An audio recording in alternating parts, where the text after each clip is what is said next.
Meeting is now called to order. One has to be blue.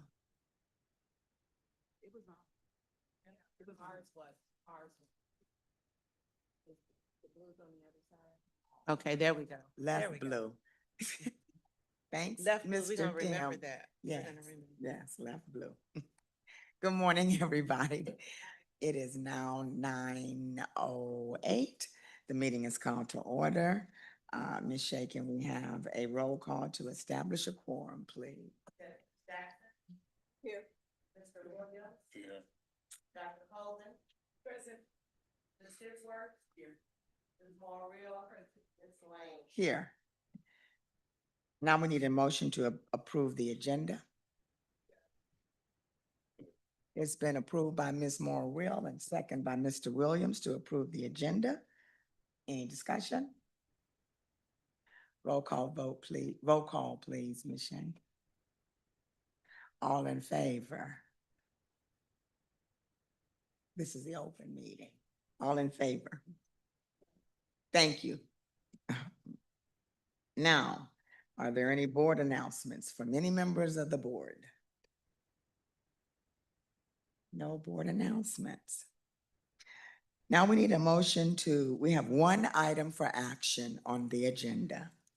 We need a motion to approve the consent agenda. I so move. It's been moved by Ms. Jackson. I'll second. And second by Ms. Morreale. Any discussion? No discussion? All in favor? Aye. Any opposed? The ayes have it. Now, we are at our number 5, items for information. Riverview Gardens Financial Reality 2026. Dr. Patton. Thank you. Thank you, Madam President. Good morning, everyone.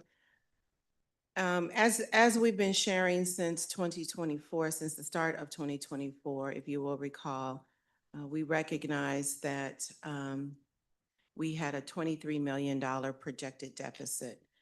At that time, we began working on reducing our budget to get our deficit under control. And I am proud to say we were able to reduce our budget by about $14 million. And I don't know if people understand that that is a huge accomplishment. And so I'm very proud of the work that we've done. We are continuing to look for ways to reduce our budget. So I will be bringing phase 4 of the budget resizing the district plan forward in our next board meeting. The more I am in legislative meetings, the more I'm meeting with other superintendents, and the more I attend the meetings on Monday morning about what's happening in Jefferson City related to school finance. I thought it was very important that we can keep this in front of us consistently. I've said it. You all of the board members have been to training. They are aware of what's happening in the state. I want our community aware. I want our employees aware, because we are heading toward an issue that we will have to figure out how we handle at the school level. And so I called my friend Linda Quinley and I said, hey, what are you doing on a Saturday morning? And she said, Dr. Patton, I'll do whatever you want me to do on a Saturday morning. And so she has graciously accepted the invitation to come to St. Louis and specifically to Riverview Gardens and just go over the state funding and what's happening at the state level.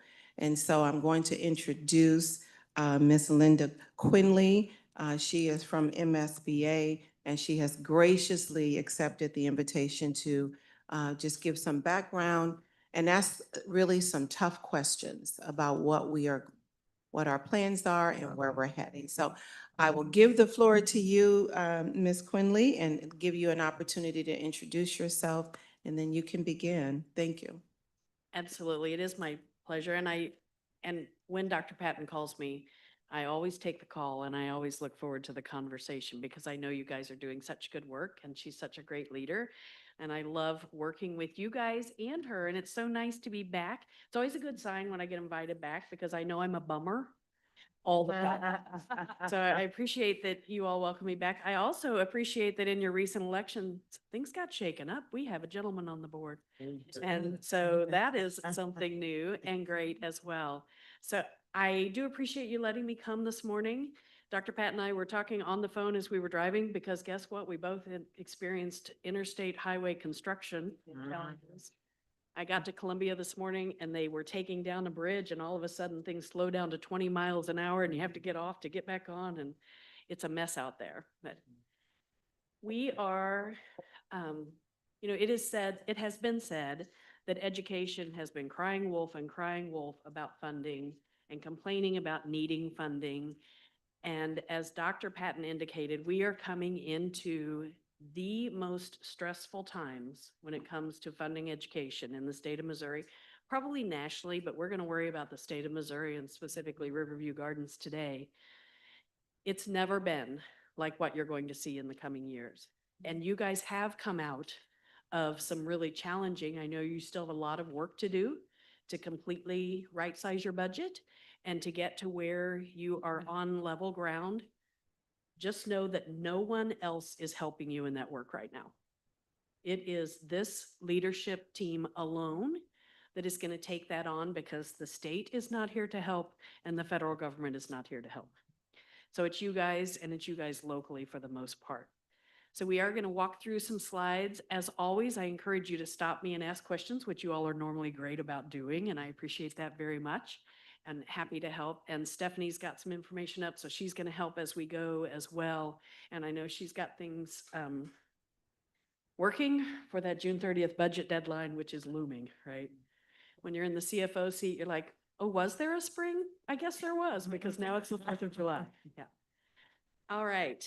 And I apologize. Sometimes number one, I'm terribly guilty of putting too many numbers on a slide because I am a nerdy accountant. And then they're always hard to see. So, but you have some printouts in front of you if you want to take notes, make notes, and but please do stop for questions. I wanted to start with the cost of education. What are we seeing across the country and in Missouri as it relates to the cost of education? So just as you look around this map of the country, you can see what other states are spending on average per pupil. In Missouri, it's roughly $16.5 thousand per pupil. You see right to the east, Illinois, $23,000 on average they're spending per pupil. Over in Kansas, 17. North of us, 16.8, and down in Arkansas, roughly 15. So in the region, we are not terribly low, but we're certainly low compared to the states wrapped around us. And then you get an idea across the country of what they're spending per pupil. So we get a lot of heat for what we spend per pupil in educating our kids, but know that we are slightly below the norm as a state. The little box on the right shows you your data. Very, very typical. In 23-24, you spent $15,367 per pupil. The next year, $15,005. I'm going to guess that the year you're in right now is going to be somewhere around $15,600 because I know you tried to manage costs again, but still you have a little bit of growth. It may be right at $15,500. So just a little more per pupil. And I wanted to start with that just because the thing that's unusual, I came out of private sector and I was talking to, where'd my friend go? He left. Your director of facilities, who also came out of private sector. It's hard for us to come out of private sector into education because in the private sector, the way we find money to do new things, I was in banking. And so it'd be like, oh, we'd like to put in a beautiful cherry teller line. And, we want to all marble this and we want to do this. And so we would figure out what we needed to spend to do the things we wanted to do. And then we'd figure out how to make enough money to do that. Are we going to need to raise fees? How many more loans are we going to have to make? What are we going to do about interest rates? So we would figure out our spend and then we go create the revenue to meet our needs. In education, it's just the opposite. We don't get to go decide how much revenue we get, right? Someone tells us how much revenue we're going to get. Other people decide for us what our revenue is going to be, and we have to make do with that. So it's a completely different situation. But the key is where we're headed with that. And I know you guys know that, and I apologize. My little quote slid down a little bit. when it comes to revenue and where your money is going to come from, federal funding is declining. It has declined the last few years. It's going to continue to decline. I read an article just yesterday that won't impact you guys, but there's a funding line specifically for rural education. On average in Missouri for our rural districts who are quite small, much smaller than you, it's about $35,000 a year. That is being targeted to go away. Well, if you're a district with 180 students, and there are several in Missouri, the average district in Missouri has 550 kids. $35,000 is a big deal. It's 2 paraprofessionals. It's a custodian. You know, it is half of a teacher. It is significant to those budgets. Once they get that line, they're going to continue to come after others. And I know that you guys have recently lost some important federal funding to you. Can you kind of share that, Dr. Patton? Absolutely. Excuse me. The celebration is that 6 of our schools came off the comprehensive and turnaround list. That is a celebration. It's amazing. That means that we have done, in those particular buildings, we have done very well in moving the academics. The downside is that we lost $800,000 as a result of the 6 schools coming off because the state gives you the money so that you can improve in those schools. And then the second you improve, they take the money back. My opinion is they should leave the money with us, let us get that strong foundation, Right. and then pull the money. That's exactly right. But the moment we start moving the needle, they take exactly what we needed to move the needle away and then expect us to continue to do well. We are going to work hard on doing well, so we're not giving up. I will also say that we lost another 2 million that DESE was paying directly to Solution Tree to help us. And so that 2 million is gone, Solution Tree is gone, plus the 800,000 in Title I funding. So that's a $2.8 million divestment in our particular district, starting the 26-27 school year. And then how do you react to the loss of that revenue? You have to take away a lot of those things that were We helping do. you move forward, We right? do. So there were several positions tied to that 800,000. Mhm. And so we have to, that's part of the reduction plan that will be coming forth on our next board meeting. There are positions that we will have to eliminate. Some have already been brought to the board. Some will continue to be brought as a result of losing the 800,000. And yes, ma'am. Miss Linda, this isn't meant to put you on the hot seat, but it might. Okay. Everything that Dr. Patton just explained, what's confusing to me is what she explained happens is a natural course of event in working in the private sector. Because Right. I also worked in the private sector, okay? And it just, I don't understand how DESE and the state board and whomever are the governing bodies with our funding. Is there no one there that has any business acumen that kind of knows that those 2 things work together? And where the MBAs up there? I mean, I appreciate everybody's, degrees in education, Mhm. but are there no people with some business acumen up there that kind of works for that? That's such an interesting question. And the answer is yes, there are. And yes, there are educators at the table. The challenge is, in my opinion, I should make that disclaimer. Everything I share with you is going to be my opinion, not necessarily that of MSBA. Yeah. But the challenge is that the moving parts in other districts cause demands, right? The federal government has intentionally reduced the amount of money to support our title schools. Yep. They have reduced that year over year over year. And if you are sitting in targeted or whichever category of title you're in, and you move out of it, forever, the pattern has been that money leaves that school now and goes to the other. So there's not good forward thinking about how you build and sustain what you've been doing. That is not present. That thinking does not happen. Our state board now in Missouri is mostly made up of private sector because of the appointments that have been made.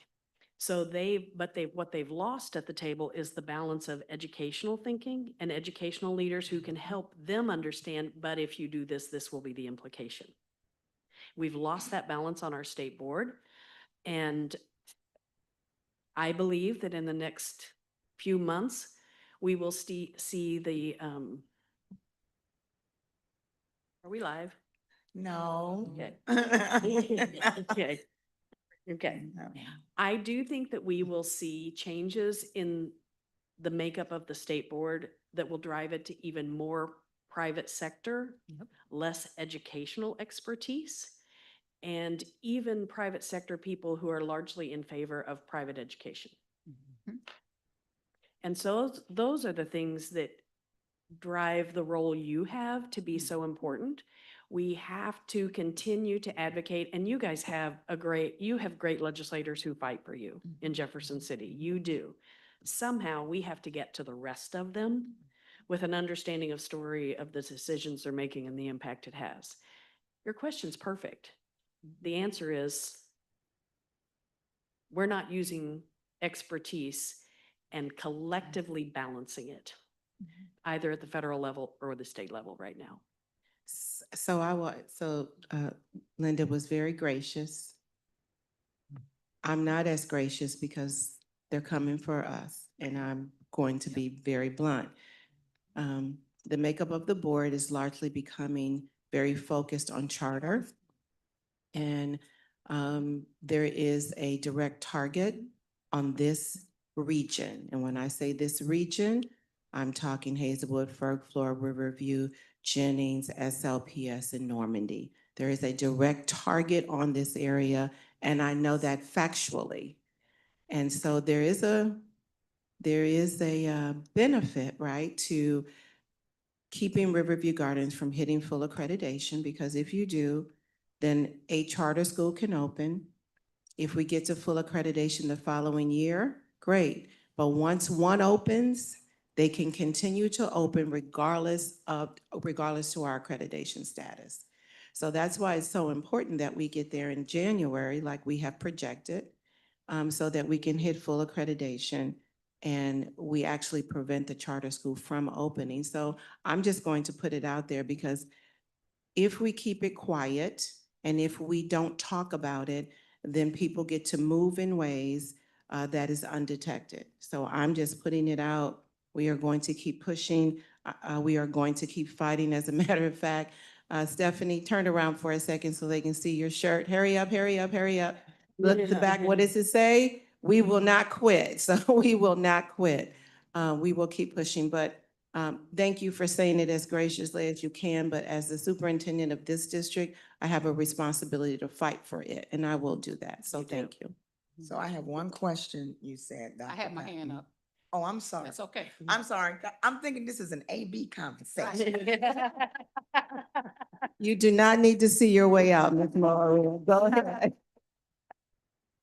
And I'm gonna toot something that I have been preaching for a long time, and I've shared it with our board members or what have you. This is all political, Correct. and it is not just tied to education, and I want to really stress that. I don't care if you own a doghouse in Riverview Gardens. Keep your taxes paid as best as you can. Correct. Because that's another area that they're trying to go after now. If I can't get your school district, I'm going to go after your community. And as I go after your community, I'm going to also do things to keep businesses who have an interest in your community from coming to your community. So we need to understand that it's going to take all of us. I've been sharing this with whoever will listen to me. I did community development for 32 years in banking. And I was attending meetings where I was the only person that looked like me. And they spoke that. I'm going to keep preaching that, because we need to understand they are after North County. Yes, ma'am. Wow. Yes, ma'am. This And is Ms. your L'Oreal, reality. can I piggyback a little? I attended a meeting a couple of weeks ago. A gentleman was giving a presentation on the demographics and just the movement, the population movement. that is occurring in this particular area, actually from East St. Louis, just moving this way. The population is moving west. And as the population moves west, the population within this area is declining. Collectively, all the school districts that I named, and you can throw Rittner in there as well, collectively, those school districts that I mentioned have lost 30,000 students since 2020. Wow. 30,000, approximately 30,000 students. So add to that, Ms. Morrill, that the population, the births are declining, and so the people that are passing are not being replaced. So you have two things happening at the same time. A reduction of students in this area, this region, and then the births, the deaths outweighing the births. So we are not replacing the population. So in other words, as people move, we're not replacing them. We are not replacing them. Riverview had to close the school because of the declining birth rate. It's also part of the 30,000 approximate students that we've lost since 2020. So there is a movement. And so we really are going to have to start looking at, Linda and I were just having this conversation earlier, the school districts around, and what can we do collectively to kind of combat the problem, because the problem is there, declining enrollment, population decrease, and I'll just blatantly say what you talked about, Ms. Morrill, about the businesses. One of the people that gave the presentation lived in De Pere, and he made it bluntly clear that they don't pay taxes on their homes. They don't, and I shared this with Ms. Lane, which was a surprise to me. What do you mean? He said West County Mall takes care of it. And he said, so all of you all who are going out to West County, spending your money, you're helping us not pay taxes, while everybody at this table who lives in this community is paying more taxes on your homes than people that are living in De Pere and going west. So that speaks to what you just said about keeping businesses. So we actively have to seek businesses to come to this community, and I mean major businesses, because when you look around us, Jennings, Firk, Floor, Hazelwood, they have industry. They have that. Riverview is largely homes and the property taxes that you all pay. That's how our school is funded. It's about 43%, Ms. Terry, 41, 43%. Okay, there we go. About 35 to 40% comes from the community. I think about 40 or 43% comes from the state, but that's now being reduced. And so that's why Linda is in front of us, to help us understand what is happening and and how we combat that. So. Yes, sir. This has baffled me. It's about the private sector trying to take over for the charter schools. The rise of charter schools are successful, but also the downfall rate, the rate of success is also declining. And I can't understand why I hear so many parents say, I'm putting my child in a charter school. You know, Dr. Ramsdale and I can tell you a lot of stories about, but we worked at the same time in Kansas City Public Schools. We can tell you a lot of stories about families coming and going between charters and Kansas City Public Schools. And it's oftentimes an emotional, in the moment decision for those families. And the truth of the matter is, 9 times out of 10, it's that administration held someone accountable and that was not appreciated. And so today I'm unhappy with my school, I'm going to move my child. And then when I'm unhappy with that school, I'm going to move my child again. That mobility rate back and forth, in and out, changing schools is so hard on kids academically. They leave one curriculum and one course to go to a different one, and they are behind all of the time. But families have become so emotional when that opportunity is there that they make decisions before really fully understanding what it's going to mean to their child. So the history of charter schools is not what's being taught in the charter schools. No.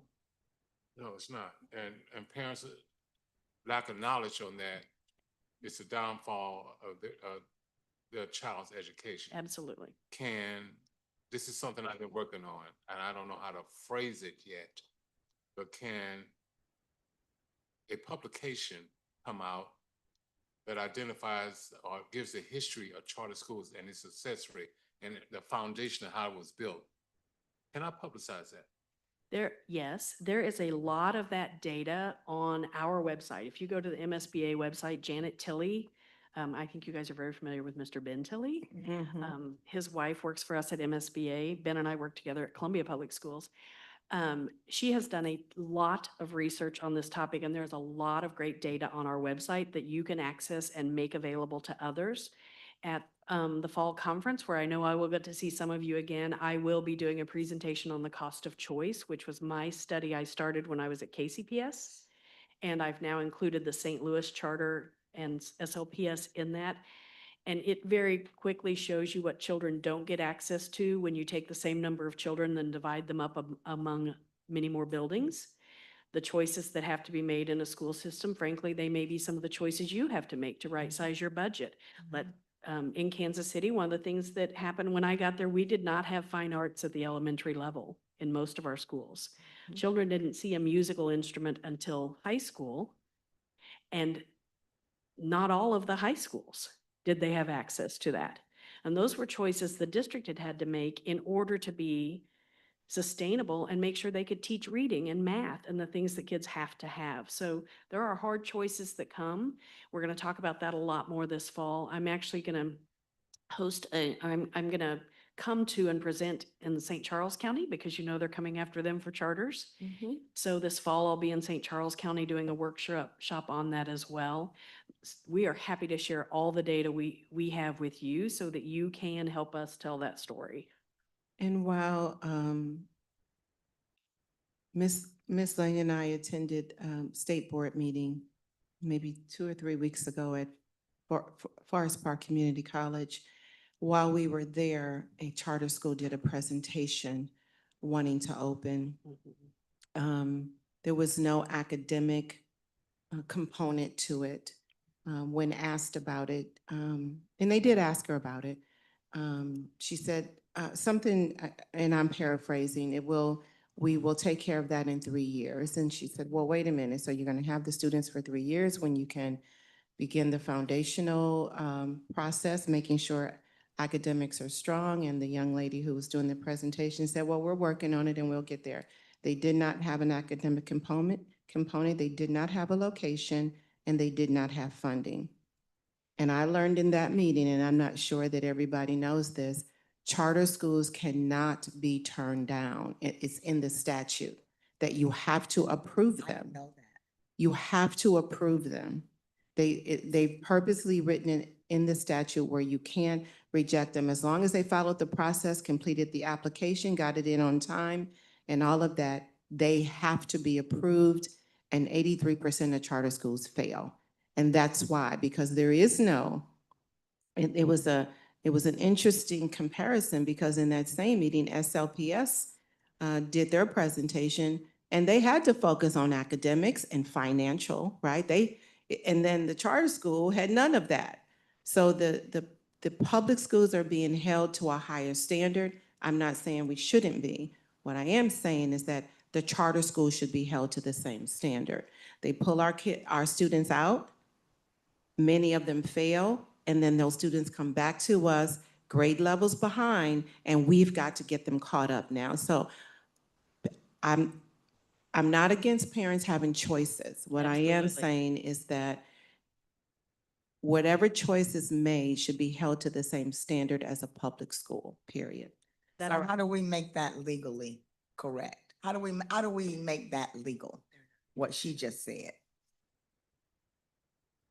Study this information with Janet Tilley. Have Janet Tilley come visit with you guys and talk about it. If you could get your legislator to propose some bill change, I will give you this. When several years ago, when the charter funding equity bill passed, I was at KCPS. I came and testified. I went to Jeff City multiple times and testified on that bill.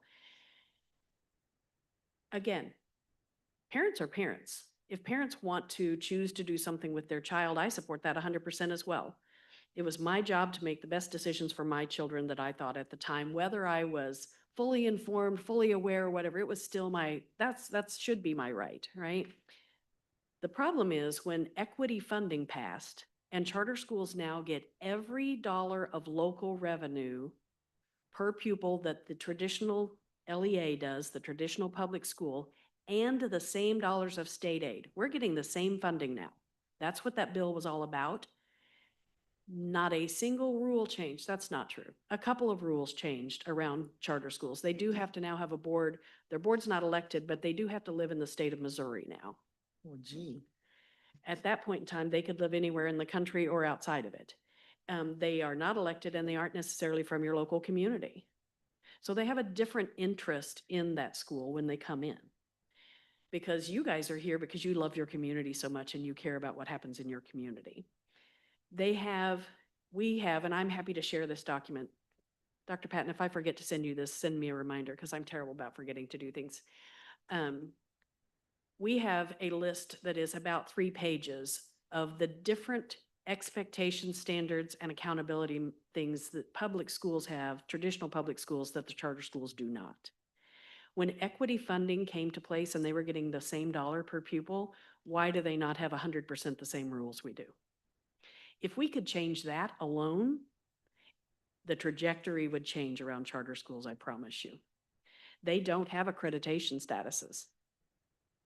They do not. They have 0 accreditation status. If their APR is 20,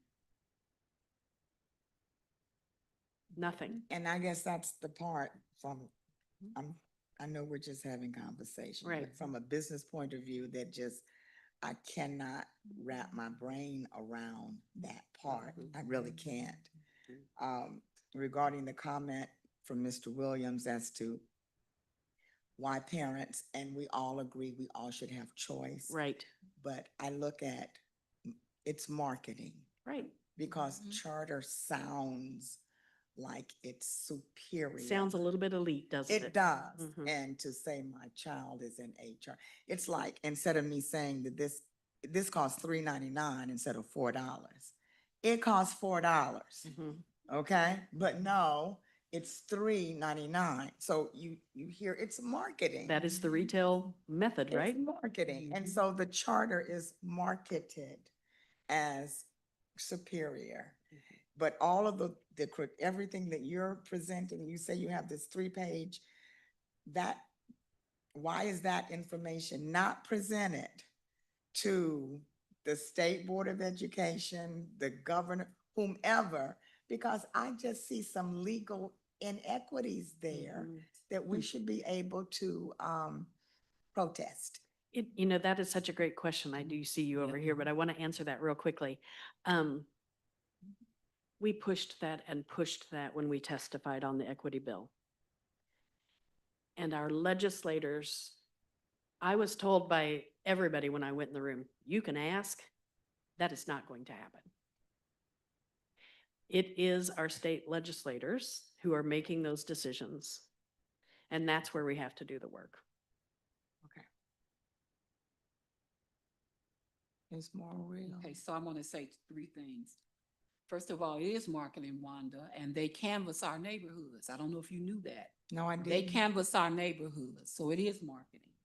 The other thing is, and I'm not gonna shout her out, but we had a state representative, and I'm not talking about Ms. Terry, I'm not talking about her, who I personally sat down with and talked to her about, what do you know about charter schools? The people that represent us, some of them don't have a clue. So when we do invite Ms. Tilly to come, I think that we need to, you want our vote? You need to understand what we're dealing with. So I think that our legislators, whatever we do, we need to have something with our legislators and any other legislators that we can invite, especially those on the Education Finance Board. Okay. One of the things that I'm advocating for, and I'm working with the Region 7 team, our executive team, is when you snatch your kid out and you put them in a charter school, and that charter school closes, which one just recently did, and didn't even notify the parents or the students. Before the end of the school year. That's right. You want to come back to public school, who's gonna pay for it? Because it should not be us. And so what we're gonna have to do, we're gonna have to come up with some strategic ways to meet them toe to toe. They canvas, we need to canvas. And I'm not just talking about people, we need to canvas, we need to get parents and everybody else. Because I'm telling you, this has, in a way, yes, it is sad that it's affecting all the schools, but the whole thing is nationally, they want to get rid of poor districts. And the way that you do that is you put charter schools in there. It's almost like, I don't know if you all remember when that big rush was on, all these charter, like, I'll say one, Vatterott and Sullivan, and these other entities that came about, and they were canvassing our neighborhood and getting students and gave those people poor education. It's almost the same concept.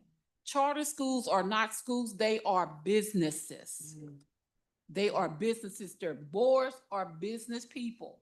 That's why they don't have to meet the same standards that we have to meet. And we did have someone come several years ago who did a presentation at MSBA, and they came and did the presentation for us. So we've got to do everything we can to educate people. You can put them in charter school if you want, but when that school closes and you don't have any place to put your babies, you better help us advocate to get that money back so it can come right back here, because now we're good enough for you.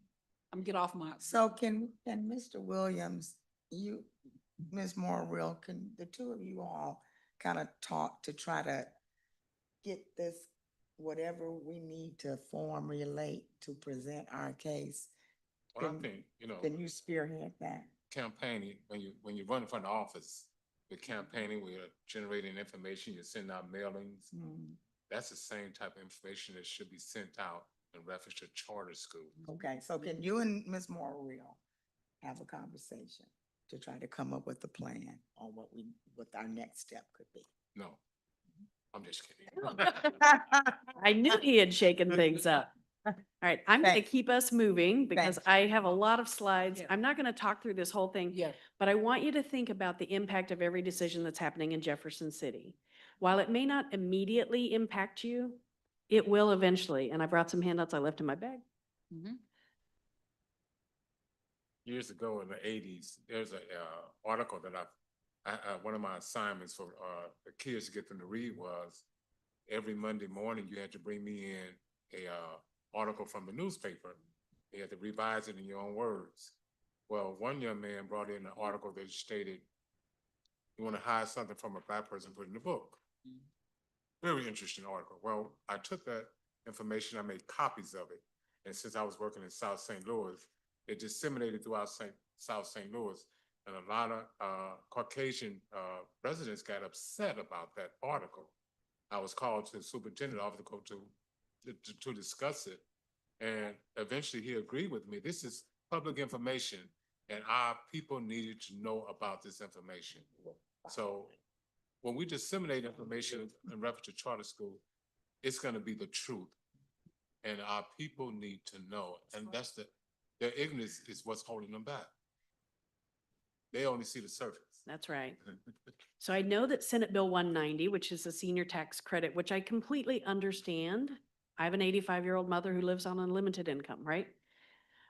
I completely get it. But and Miss Terry can tell you, it passed in your area and that has reduced your property. Your homes are likely owned by older people more than they are by younger people. Over time, Senate Bill 190 will continue to dramatically erode your property tax revenues. Senate Bill 3, which is the map you have in front of you, your state rep and senator took care of you, and you are not a Senate Bill 3 county. Senate Bill 3, should it have passed, which it did in most of the counties that went on the ballot on anything that's pink or reddish or whatever those other colors are on that map, had it passed in those counties, it now gives that same property tax credit to all homeowners that 190 did. Wow. In the 0% counties, it means Those property tax owners will not pay more property tax ever compared to what they paid not this year, now it just passed in April, but a year ago. Unless the district comes to them for an increase in the rate. So their assessed valuation is going to remain flat forever unless the district comes and says, we need you to pay a higher tax rate. It didn't pass here, folks, but it's just like where charters can be and where they can't be. This is the beginning. It won't be long until someone says, why not here? So please pay attention to Senate Bill 3. When it comes, it will be harder on you than Senate Bill 190 was. And it will not go away. And that's because it encompasses all of the homes and not just the ones owned by That's senior right. citizens. Every single home. Absolutely. Okay. Yes. So pay attention to that. I'm not going to read through these because I want to get through everything, but you know the rising cost of educating kids has been significant. Managing just the things you must have, like property insurance, those bills have continued to rise at such a rapid rate. So declining revenues and rising costs aren't our friend. We've kind of talked about what's happening here, local. We're going to talk about the state adequacy target at the state and declining revenues.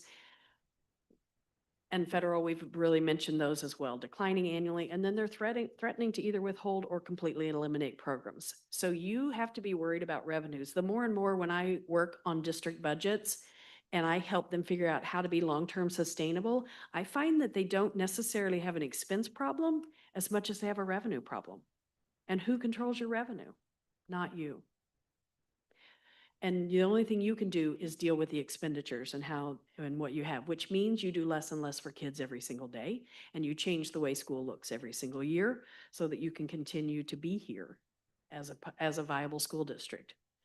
So the phase in of WAM and WADA, my guess is this has been positive for you.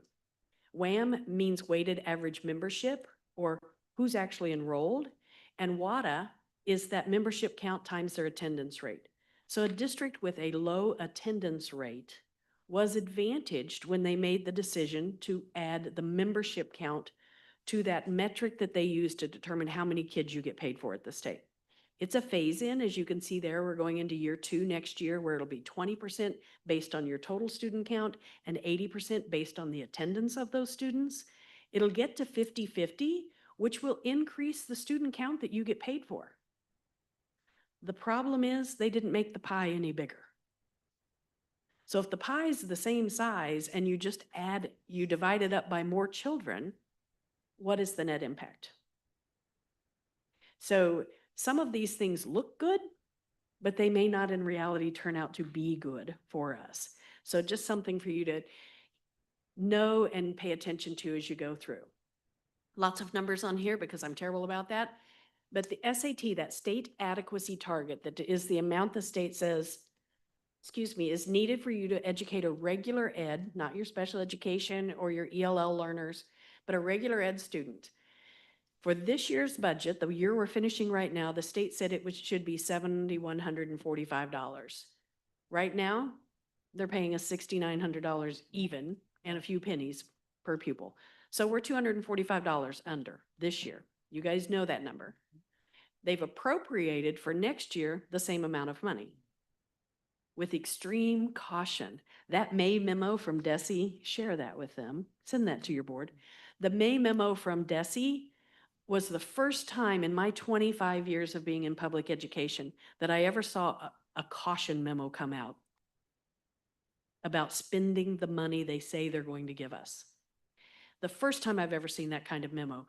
It broke my heart that even DESE had to say, be careful, folks, because while they have appropriated $6,800 a kid, we don't think you're going to get it. Wow.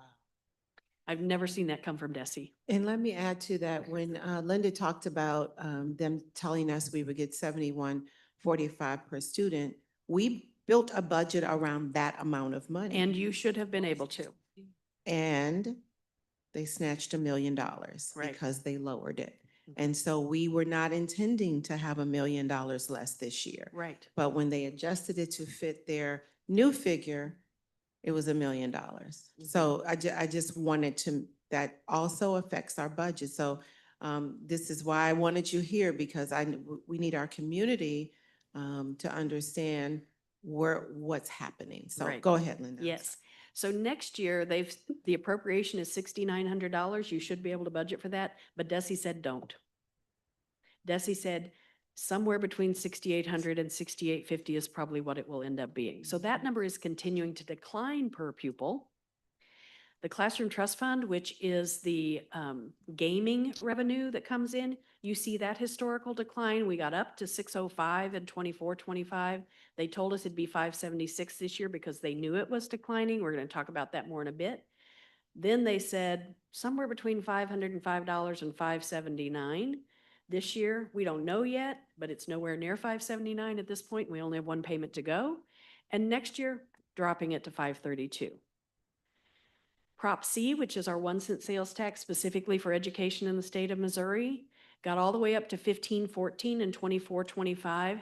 Next year is going to be $1,452 if we hit the mark. And again, this year it was under the amount they told us that a year ago to use in this year's budget. So we are going to have per pupil less revenue next year than we had 2 years ago. This is a big deal. And it's important to you guys because of your reliance on state aid. We'll talk a little more about that.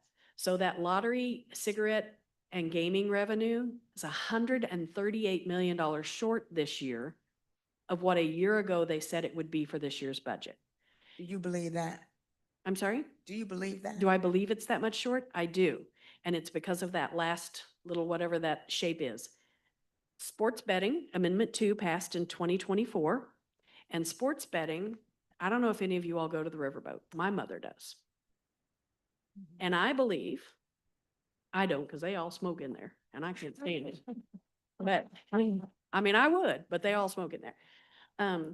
I believe that when my mom goes to the riverboat at 10 a.m. on a Tuesday morning with her lady friends, that the people there look like her. I don't think there are young people with money. I don't think there are people that are gambling significantly. Because you know what? Now they can do it on their phone at home. So they're not buying lottery tickets and they're not going to the riverboat. Both of those things paid us so much more money than Amendment 2, the e-gaming. In e-gaming, the tax is on the fee they pay, not the gamble. The revenue from lottery is on the full price of the lottery ticket. So if they're paying a 10-cent fee to gamble versus buying a $3 lottery ticket, our revenue's way down. So I don't think we did a very good job anticipating the net impact of Amendment 2 and/or someone knew it and it didn't get out there the way it needed to. Again, back to the education of our public. Yes, ma'am.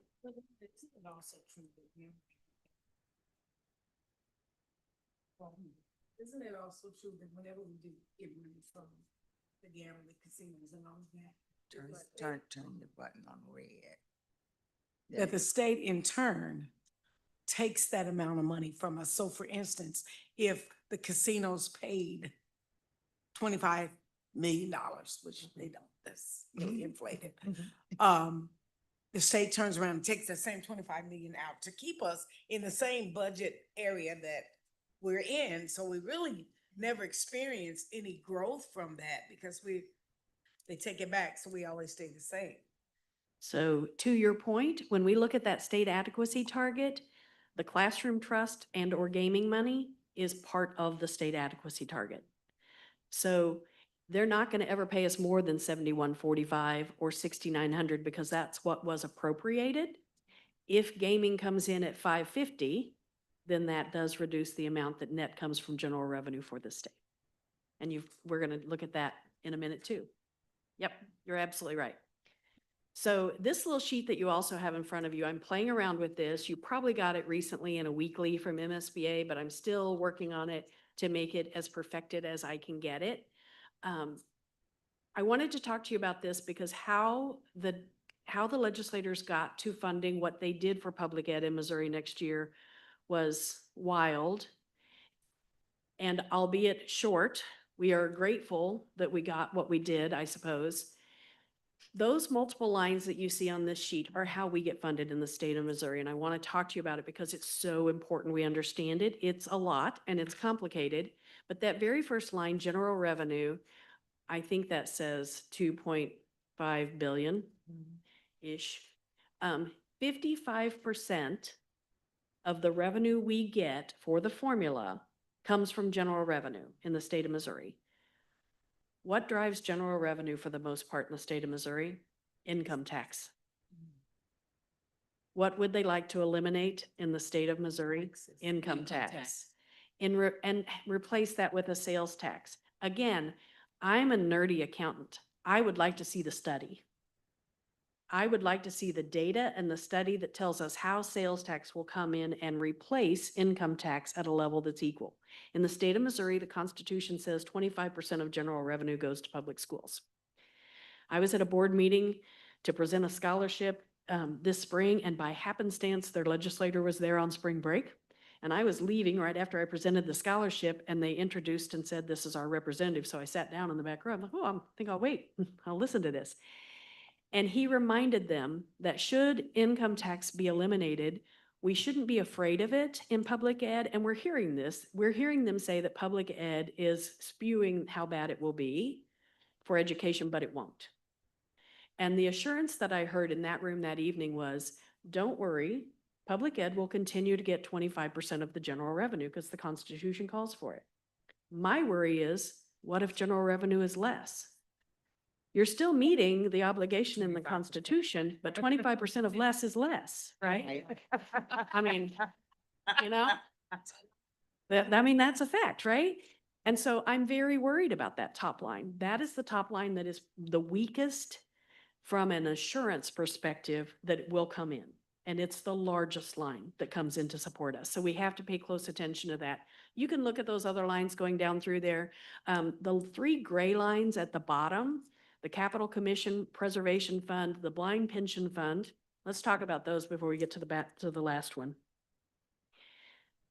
Capital Commission Preservation Fund and the Blind Pension Fund those are hard cash dollars that are sitting in savings accounts right now. So 74 million and 45 million of our funding for schools is one-time money coming from savings accounts where money had intentionally been set aside for those programs.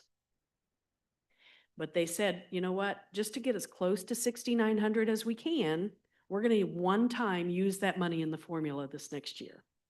And then in the dark of the night, on the last night, our team found 27 million more, our lobbyists, sitting in unused COVID funds and a little bit more blind pension.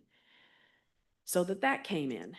When you look down to the gray box down below, basically, when you look at the total 900,000 kids in the state of Missouri and divide it into that $4.3 billion, that says that on average, we're gonna get $4,700 per pupil because we don't get the SAT from the state of Missouri. We don't get the state adequacy target. That's the amount they think you need in total. You have a local obligation to fund some of it. And so how much do you guys get? You are a little more reliant. Was it 5,200? To be exact, $5,221.11 per pupil you get of that 7,145 this year, or 6,900. That average is going down next year. We're going to look at what that really means.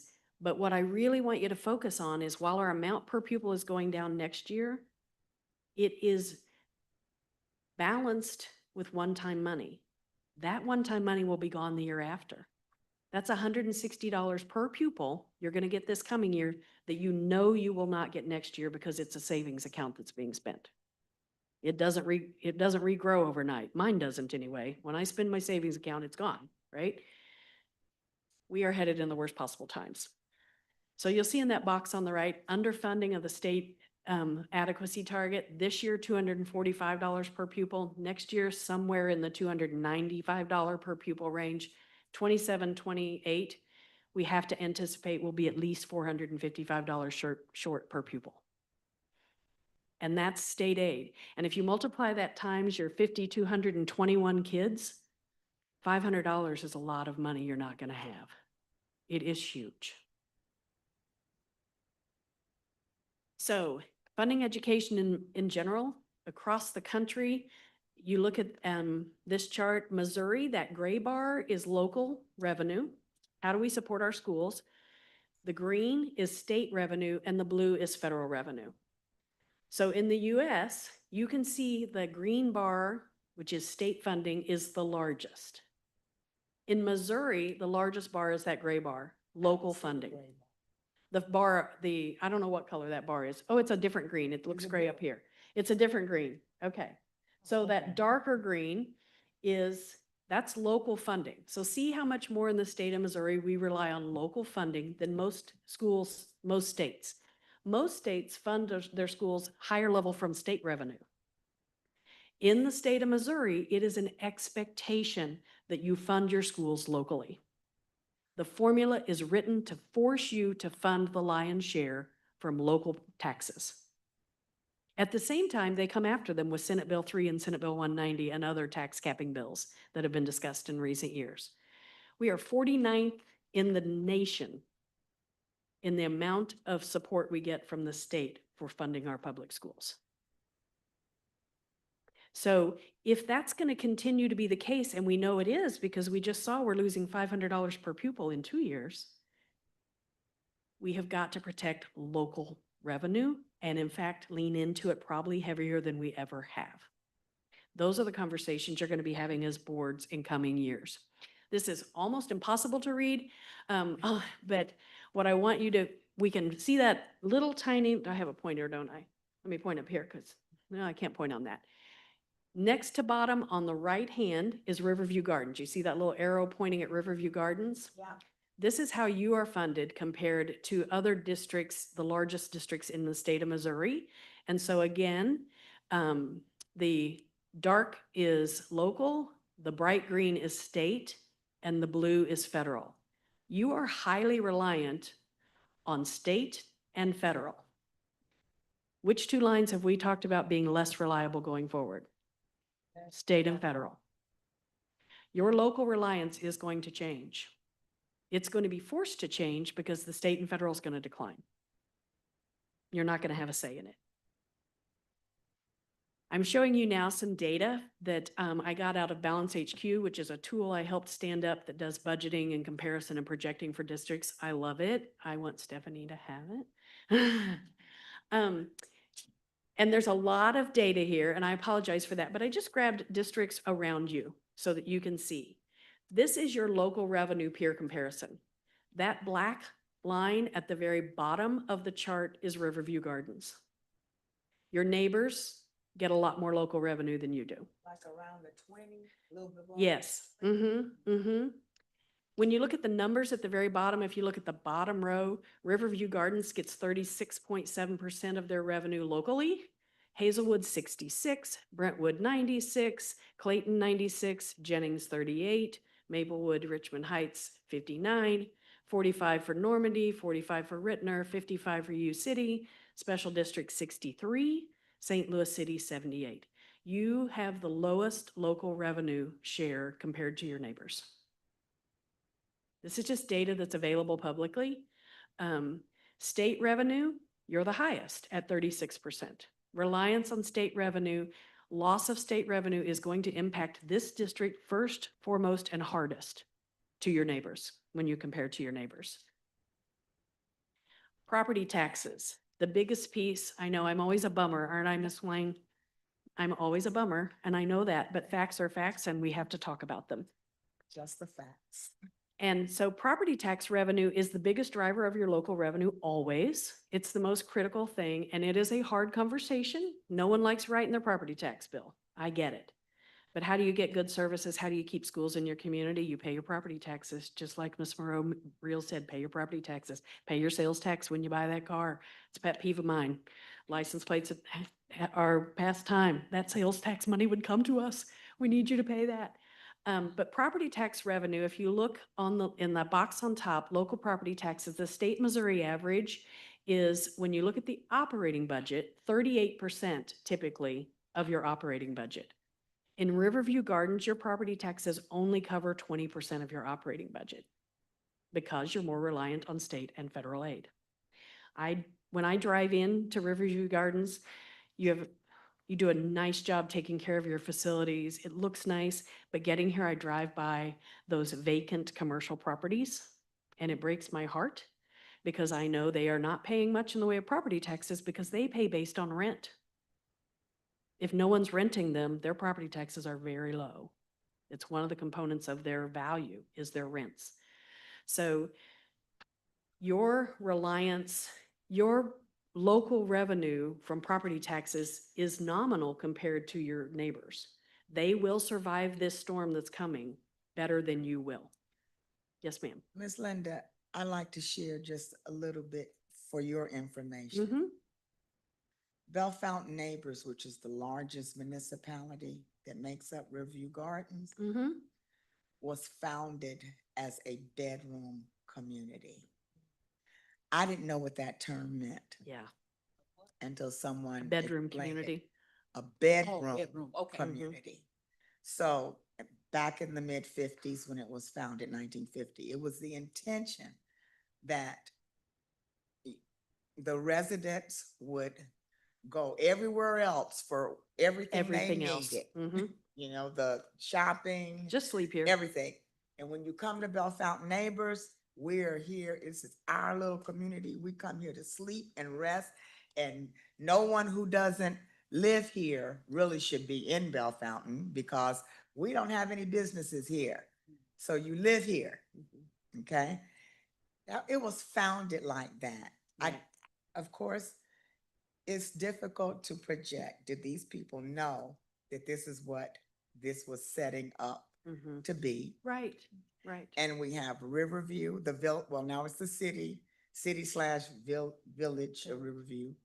Also, no, we don't have industry. We don't have business. We don't Mhm. have Boeing Right. or, well, heck, Delwood, whose population is half the size of Bell Fountain Neighbors, a mile down the road, 2 miles down the road, has lots of retail business and stuff. They have a whole lot of money. Mhm. So that puts us in a, It does, it does. And those properties, commercial properties are assessed at 33%. Homes are assessed at 19% of market. So not having commercial properties is huge for you guys. It does mean that your homeowners are carrying you.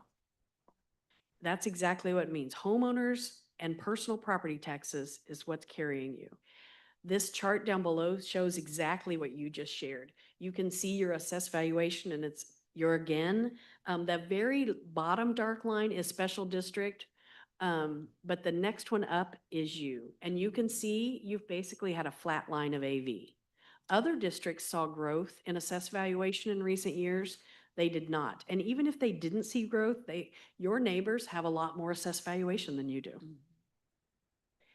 And so therefore, they're getting a lot more tax revenue theoretically, right? They have a tax base that is larger than yours from that perspective. Did you have something you wanted to add? I see you, I see it brewing. I am just, so this is just speaking more to that. There has to be a collective effort. And this is not just an administration, Right. superintendent, figure this out. It really is a partnership with the board, with our community, with our mayors, having meetings That's with exactly our mayors right. on getting them to go out and search for, offer How do you do? businesses to come into the communities because Mhm. we are not going to survive under the circumstances that's in front of us. And so it has to be a collective effort amongst us. It should not be just on the residents either, right? Right, Because our right. residents are doing well. I mean, they're supporting us. And they're doing what they can. And they're doing what they can. So it has to be a collective effort. We had meetings last year with our mayors. We need to continue those meetings, and really make them focused on how can we bring business. We have the space within all of our 8 or 9 municipalities to bring businesses in. And that really has to be our focus. So you just saw the look I of, did. yeah, we've got something to attack here. There's work to be done here. There's It work has to to be be done done. by your community. When I was in banking, and you know this, when a community loses a bank branch, a post office, and or a school, it is the beginning of the end for a community. It is the beginning of the end. Before long, they become these little roadside towns you drive through with hardly anything there. Yes, ma'am. Well, and first of all, I wrote that down when you said that, so that's good. Mhm. So the other thing is, you see the smoke coming from my ears. One of the things that we've never done, people are always running for office, like we got somebody running for assessor, and then we got the other assessor, he's running for something else. I don't think we've ever, and if we can't do this, I don't know. I think that we need to find out if these people that own all these vacant buildings and things, all these stores and all that stuff, are they current on their taxes? You can get that list. Oh, thank you very much. Miss Terry can request it. Mhm. Who owned the, say Because that I again, bet Ms. you- Marvel? Huh? You say that again, who Okay. owned the All these vacant? buildings around here, all these buildings, sometimes if you look at the sheet of properties that's for sale, they're for sale on taxes. So a lot of companies still own a lot of these businesses around here, these vacant businesses. And I think that you gonna talk Milton, but I think a part of this should be, we need to check to see in our community. Because see, I don't think anybody's ever done that. We need to check to see if they're paying their taxes. You know, all these vacant buildings in our communities, Oh. Denny owned Mhm. one right over here. Yeah. Are they current on their taxes? That's been You vacant. know, and see, we need to do that because we have so many. So that's all I'm. I think you brought up another great point. As your county officials are elected, they need to know you and they need to know the importance of the work they do for you. And I want to remind you of one thing. The county assessor is paid by you, Yes. is paid by the public school district largely. Because the way they get paid is they keep a percentage of the taxes they collect. The county collector and the county assessor each get a part of your tax revenue before it comes to you to pay for the cost of their offices. Your assessed value and your taxes matter to them as well. Okay. So I do think you should call them in. I know that's right. Yeah. Come talk to you about who are they? How do they feel about public education? What are their Mhm. goals related to assessment Come in your on. county or your district? Yes. This is where the conversation gets hard for you guys, but we have to have it and you have to know it. These are the same districts we looked at from their assessed valuation, their state reliance, county reliance, or local reliance. These are the operating tax levies. You will notice Riverview Gardens has the highest. Your levy is higher because your assessed valuation is so much lower. But it is increasing that levy that is probably your only opportunity to increase local taxes. And I just said that out loud because I believe it's the conversation every school district in Missouri is going to have in the next 3 years.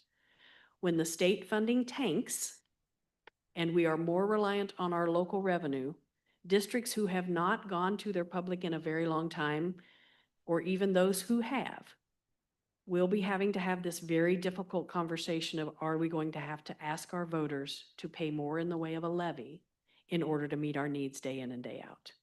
And you're already the highest in your region. So sell that to me. Sell that to you? Mhm. You're gonna have to tell the story and show that the state's not doing it. You're gonna have to show that the feds aren't doing it. And you're going to have to tell your public, we're getting less revenue per pupil than we were 5 years ago from the state. We're getting less revenue per pupil from the feds than we were 5 years ago. The cost of food for your children is rising. The cost of transportation for your children is rising. The cost of utilities and insurance just to keep these buildings open is rising. You're gonna have hard decisions to make. And when I was at Columbia Public Schools, my first year there, I was a director. I was not a member of the cabinet. And my boss brings back to me that we're going to put tons of money on the base for pay, which everybody wants to pay their teachers more, right? I've never met a superintendent or a board who didn't. We're gonna put a ton of money on the base, and because we had high reserves, we're gonna also add 90 positions. And I said, that's not sustainable. But we did it. And our fabulous superintendent, who just had, the wrong person had her ear, in August resigned her position. because we needed to cut $18 million out of the budget over the next couple of years. And you guys know how hard that is. Cutting your budget impacts people who live here because they're your employees. They impact teachers who work here because now their loads are different. They impact students who learn here. You have, in our business, and we are a business, we happen to be in the business of education. In our business, when you need to survive financially, you have two choices. And I say them differently depending upon where I am in the season of the conversation. So I'll give you both of those. We're going to have to find efficiencies. That's my early way of saying make significant cuts. In year one, we're finding efficiencies. In year two, we're making cuts. And in year three, we're making drastic cuts in order to sustain ourselves. Or a combination, we're gonna have to increase our revenues. What ability do you have to increase revenues? What is the one lever you have to pull? Taxes and your tax rate. And that is terrible, and I'm probably the first one to say that out loud. You are not gonna be alone in this. No, I whispered it. I saw Don't you wanna whisper it. say No, taxes. no one wants to say it, but you will not be the only district to do this. Did you read the Parkway article? I didn't. Yeah, it's in the Post. It's in the Post. Significant cuts they're making next year because of lost revenue. That's Parkway, folks. You can only make so many cuts and still provide a quality education to the students you're responsible for. You can only cut so much. You can close schools. No one likes that, do they, Joel? That's a horrible conversation. So I want you to be highly aware. The perception will be because the reality is your levy per $100 of assessed valuation is higher than your neighbors. But your AV is so low because you're so reliant on homes.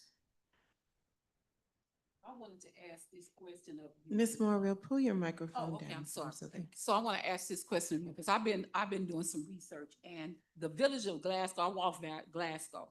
So the village of Glasgow, right now, even though they are a primarily rental community, the value of their homes is going up to try to attract, I guess, out-of-state investors. Mhm. So Glasgow Village, I believe, is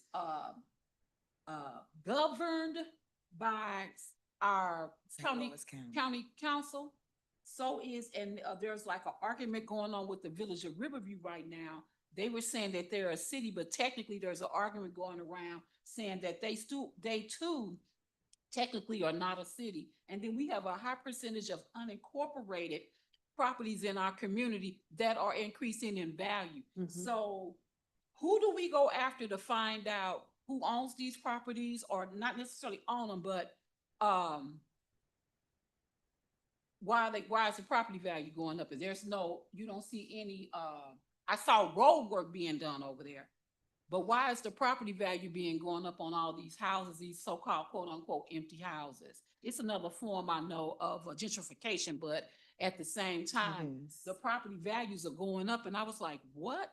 If you look at some of those properties, those It values is. are going up and that money should be coming to us, shouldn't it? So, Ms. Morrill, the property values are going up because Glasgow Village is closer to the river. Right, and they got all And that they, stuff. and they are developing Yes. the river. And so you see the property values going up so that investors will buy the properties. So that in 5-10 years, there's a high property. They, excuse me, they own those properties. And actually all throughout the Riverview Garden School District, property values are increasing because of our proximity to what they're doing on the riverfront at Exactly. Riverview and 270. And so that is what's happening down there. As well as the new wildlife sanctuary right. that everyone's touting is going to be a worldwide attraction, at least countrywide attraction, which Wow.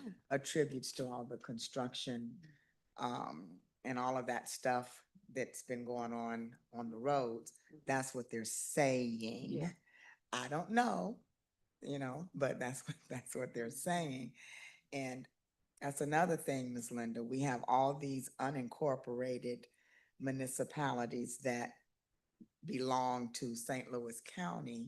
But are in your boundaries? Yeah, Mhm. so, but are we capturing? We are not, we will not, Riverview Gardens will not capture any of the funding from the wildlife or the development at the river, 270 in Riverview, because those sit in unincorporated St. Louis County. Hmm. And so we are not, yes. And there are strategic things happening. There are strategic things happening to keep the money from coming where it really should be coming. And so unfortunately, I've already questioned that, and we will not gain any, even though technically the Wildlife Center that they're developing technically kind of sits in the Hazelwood area. And then down on the riverfront, 270 in Riverview, the development is on the, City. yes, the city, well, actually the Hazelwood side and not the city side. The shelter is on the city side, but the casino and the hotel and all that they're building down there. So it strangely sits in unincorporated St. Louis County. And so this is their strategic. My brother does water meter read, he works for the Metropolitan sewer district, does water meter. He was talking to a gentleman who owns a home on Riverview on the, I don't, I, on what should be the Hazelwood or Riverview side. The gentleman's zip code was was a Clayton zip code, and, or the, am I saying it right? The six, yes. And so they got into a debate, and my brother said, no, you're not. And he said, no, that is his actual zip code. And so it's strange how they have kind of divvied up parts of it and given zip codes to different homes that kind of sit in this area down here. So in answer to your question, long story short, we won't see any benefit of the businesses that will be developed or the wildlife center.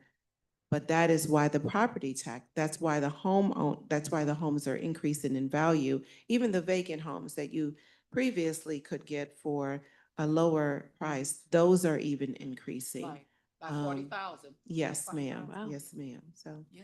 all right, Linda, sorry. Sorry. Yeah, no, that's okay. It's always such a great conversation with you all, and I appreciate that. And I know I am over my time, but I have just a couple more slides. You are in such a different position than boards have been, and you're not alone in this. But I am worried more about you than some because of your reliance on state and federal aid.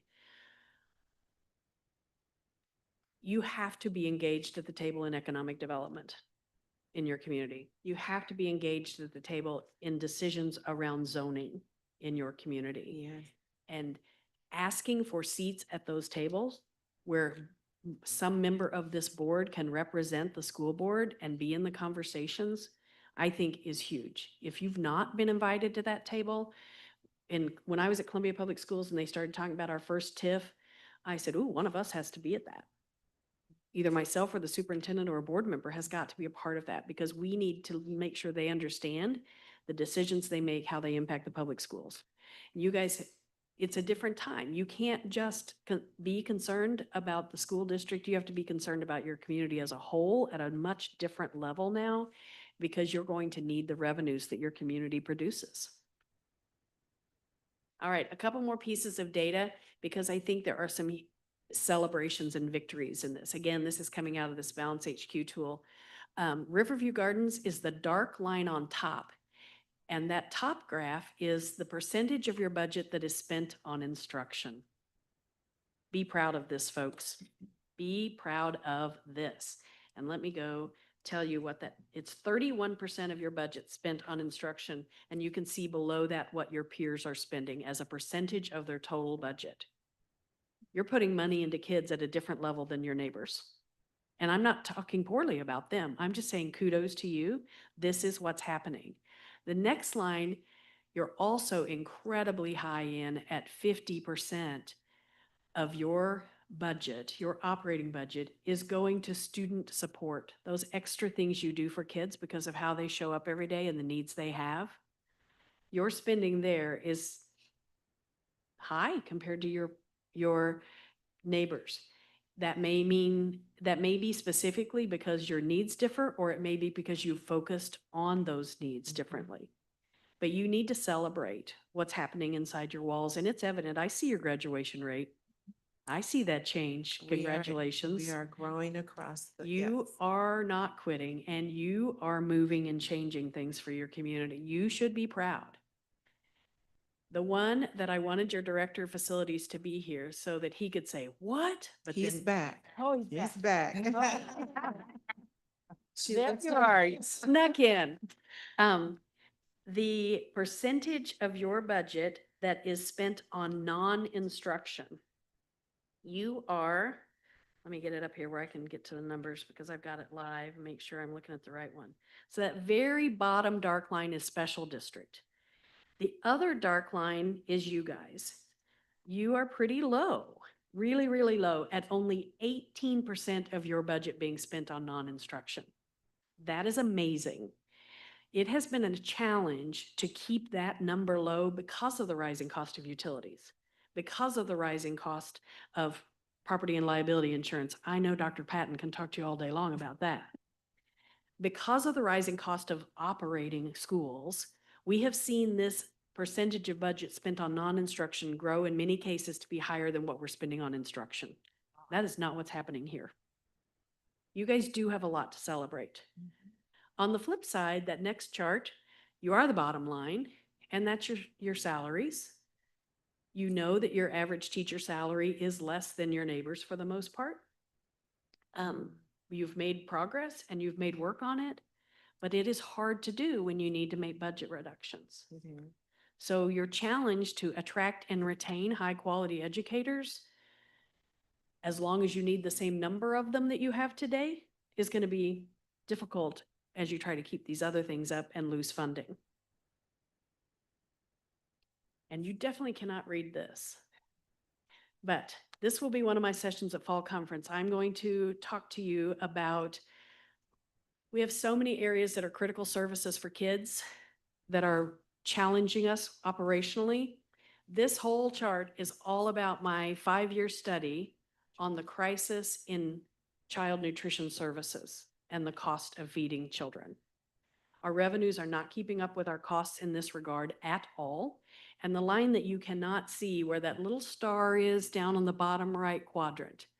In 24-25 in the state of Missouri, when you add all the schools together, we spent $79,000 more to feed children than the revenue that came in.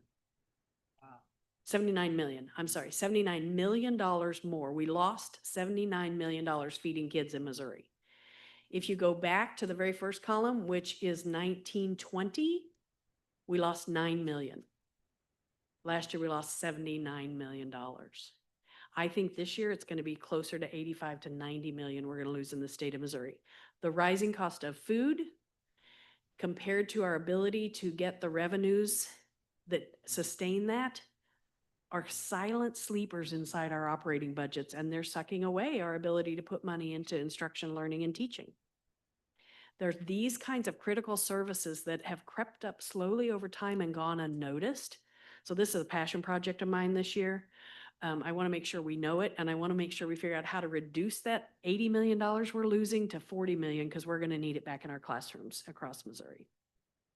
So last slide. You have to continue finding your, we're going to say, internal efficiencies for now. You do have to build up your cash reserves, and I know you know that, because the reason you are going to need stronger cash reserves is when this, in 2 to 3 years, when there's little to no new state revenue, and in fact, negative revenue from the state and federal, you have to have more cash on hand when you start the year to get through the year. That's going to be a fact. My worry is, based on this declining revenue from the state and the feds, in a couple of years, I'm saying in 2 years, we're going to wake up and we're going to say, oh my gosh, we have underfunded education in Missouri at a level that is destroying our public schools. The problem is we won't have the revenue stream to turn it around and change things until we change what general revenue comes into the state of Missouri. And then it'll take a couple of years to generate enough revenue to recover what we've lost. So we have to be prepared for a really hard time 2 to 3 years from now and how long it's going to take to come out. You guys are doing the work, you're learning and knowing your data, you care. Advocacy is going to look different than it ever has. It's not just the people at this table. It's not just your administrators who are paid to do it. It is your whole community. And so the last thing I will leave you with is I believe every district in the state of Missouri needs to be building a long-term financial plan. If that's not something you've done, you need a 5-year financial plan. Balance HQ tool does a beautiful job of that. We built it out to do it. You have got to know where you're headed, not just this next year with your budget, but for the next 5 years based on the funding challenges we're going to have. So I encourage you to expect that work and encourage that work from your administrators and help them do that work. This is collective, folks. You have been great to ask your questions like you always do. I know I have run over my time and you have a full morning.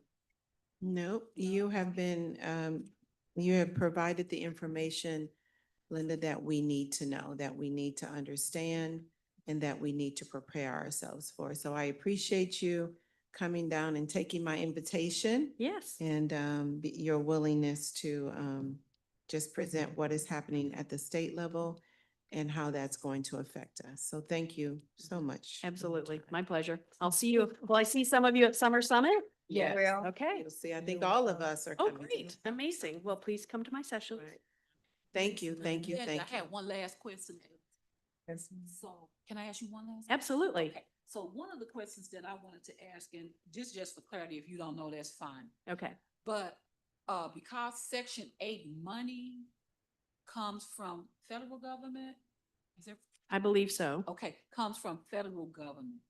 Have you heard anything about the possibility of the amount that's going to be paid for rent decreasing in quote unquote what they consider impoverished communities? I have Because heard, that has an impact too. So. I have heard rumor of that. I have not seen anything myself that makes me be able to say, yes, that's going to happen, but I have heard rumor of that. Okay, thank you. Mhm. He's just gonna hold for it. Thank you. Thank you all. I am going to go see my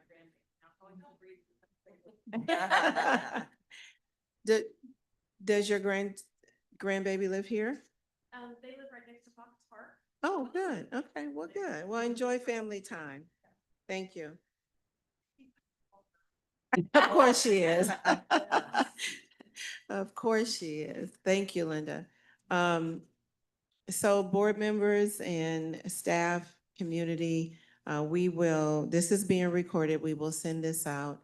We will also begin Stephanie and I are right now organizing meetings within the community. We'll go to libraries, we'll be at some of the municipalities, their meetings, just to talk about what is happening in the reality. As Linda said, this is not going to be, we are not going to be able to reduce our way out of this. We are not. And as I started, we have effectively reduced it by approximately $14 million, and that's an accomplishment. But we have some real struggles ahead of us. And it's not just specific to Riverview Gardens. I want to say that because we talked about Parkway. We know what's happening in SSD. And so there are many school districts. I was reading an article in Broward County laid off 1,000 people, a school district in Texas, 500. So everyone is dealing with what's happening. So I'm not definitely not going to be just drill this in, but I think it's important that our community understand what is happening. They need a seat at the table. We cannot continue to let this pass us by and us not take an active role in it. So we have a rising operational costs. They continue to outpace our revenue. declining and unstable funding means that we are going to have to continue to look for ways to increase our revenue while decreasing the budget. And we must try to balance student needs with limited financial resources. We have, over the last 2 years, worked with every department within our school district and every school to say, how can you reduce your budget? How can we reduce your budget? And so the delicate balance for Riverview Gardens is that we have to do this at the same time that we are trying to strengthen the educational foundation of our district. Linda talked about the growth that we've seen, the graduation rate, our APR. We were 1 point away from full accreditation points, and we are projecting that we'll be over 150 this school year. So we are doing what is necessary to strengthen the foundation of our education. The difference for Riverview is that if you look at a Parkway, Ms. Moore, you talked about Parkway, and their article, which I will send to the board so that you all can read it, they already start with a strong foundation, right? So an effective teacher, whether she's teaching 20 or 27 kids, is going to be an effective teacher. We are getting there. We have many effective teachers. We've spent the last 3 or 4 years strengthening the foundation, right? So we are still not there, and we need to be there. That's what's going to make it more difficult for school districts like ours, because there's a delicate balance of reducing our budget at the same time maintaining the growth and the effective instruction that we've seen over the last 2 to 3 or 3 to 4 years. I talked about the $2.8 million divestment that has occurred that we will experience next school year. I've already talked about the $1 million reduction this year when they changed the funding for us, telling us we would get 7145, and we end up getting approximately 69, and next year it'll be 68, as Linda talked about. So this is going, the reductions that we've made, or the resizing we've made over the last 2 years, every time you make a reduction, you're moving closer and closer in to affect students directly. And that's where Riverview is primarily where we are now.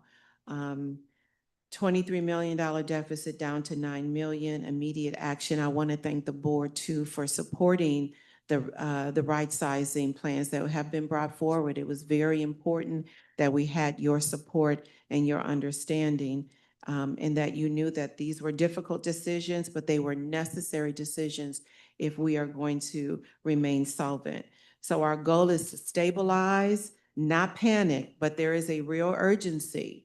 And so calling the right people to the table, making sure that our mayors are at the table, talking about economic development, that is where we really have to put a lot of our effort. Economic development. What are the cities that feed into Riverview? What are they doing to bring businesses? What can we do to help support that? My plan is, as we step into 26, 27, to resume the meetings that we had last year with the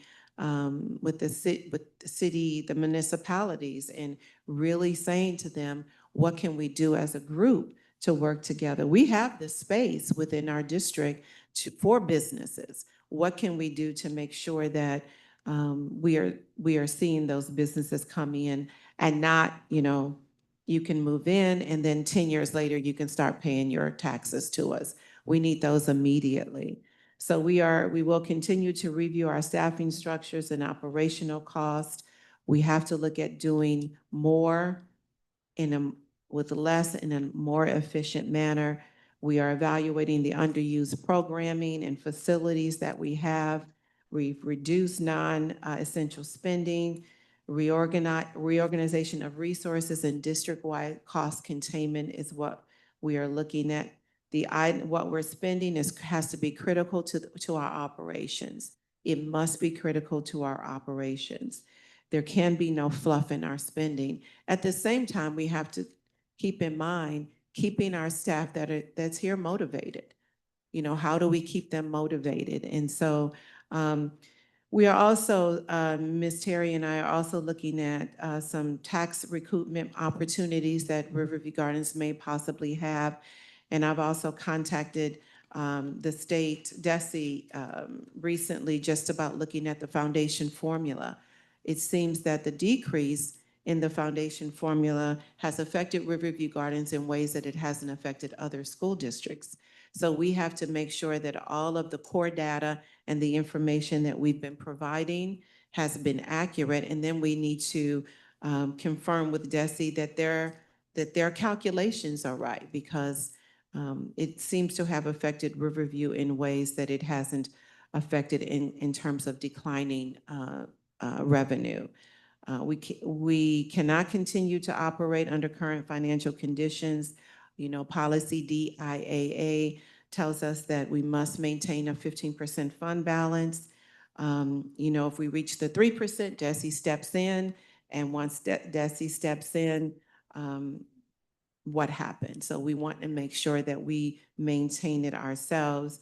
If we do nothing, and I want to say if we do nothing, but we are doing, as you know, there will be reductions this year that Ms. Terry will bring forth, that we will realize those savings stepping into next school year. But as we step into next 26, 27, we have to look at ways to continue to either reduce or bring in revenue. Otherwise, we will be facing a projected 6% fund balance.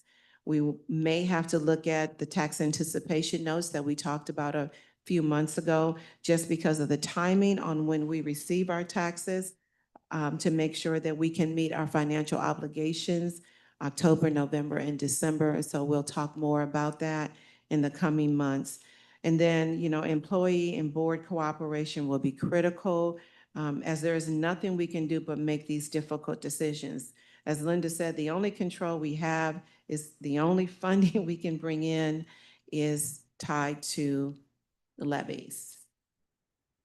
Economic development is something we have to be focused on as well. And then, as you all know, that we did get our Riverview Gardens Education Foundation up and running. And so we are looking for ways. Ishmael and I are working on letters to send out to these major organizations to help, you know, to solicit their support of our school district so that they can help support us as well. They do it normally, and they do it as part of their giving back. And so I want Riverview on all of their lists. We will maintain our commitment to student achievement and academic progress, and making sure that our students are in a safe learning environment. That will continue to be our priority. We will preserve as many student support programs as we can, but we have some difficult operational decisions ahead of us. And I'll say this again, specific to Riverview Gardens. How does a school district reduce its budget without compromising effective instruction while fighting for full accreditation? We are in a very particular situation, different than a lot of other school districts. We are trying to get to full accreditation, and actually we will get there. If we are treated fairly, Riverview will reach full accreditation in January of 2027.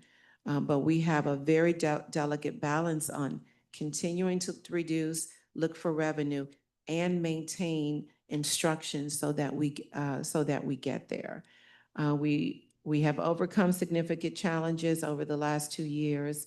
I can tell you, the superintendent position has been a very interesting position to be in, and but we will continue to work together. I will continue to give 150% to this school district, along with this team that sits in front of me, and with the support of this board. I cannot stress that enough. We will need the support of every single person sitting here, because as Linda said, as you saw in Tight Times, which is attached to our item in diligent, this is not just an administration solution. There must be a solution working together with all board members, community, employees, and then have some honest conversations about where we go and what we do. And I know that's not something anyone wants to hear, but that is, as the title of this presentation says, that is our financial reality. And what do we do moving forward? So that is an overview of where we are. Together, we can stabilize the district and continue serving students with excellence. That is our goal. That is the collective goal on this board. And we need as much community involvement, not to come in and place blame. There is no blame to be placed, quite honestly. This is happening all throughout the country. Come to our table, come to the door, work with us. Work with us.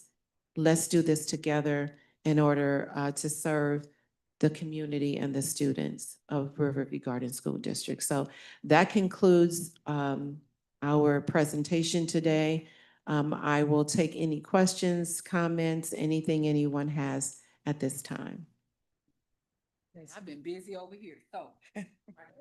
One of the, oh, one of the things that I think that we need to do with this election coming up right before the start of the school year, I think that it's really important and critical that all of the people that are on the ballot that will represent any part of Riverview Gardens, whether it be county council folk or whatever, they need to come before us. We need to find out what they're about. What do they plan to do for Riverview? What is your plan? Because we're a major part of, the municipalities and the unincorporated areas are a major part of what they're going to be supposedly represented. So if there's a way that we can have something where they come before us, I'm not saying necessarily call a meeting, but they need to come before us so we can know what they're about. How many of them are for charter schools? How many of them are for in helping public schools? What do you know about? What have you learned about what our situation was? Because see, they want us to pull the ballot and put them in. Don't put no fly on my thing if you don't have my interest of our students, in mind. And so I'm talking about a lot of these people that are trying to run for what they running for, County executive. executive and all of that. Because County it's time for assessor. us, it's time for them to get off their backside. The county folk, it's time for them to get off their backside. We've been putting folk in and we don't know what they're about. So let's hold them accountable. I'm finished. I'm very passionate. I just hate when people break promises. Absolutely. Other questions and comments?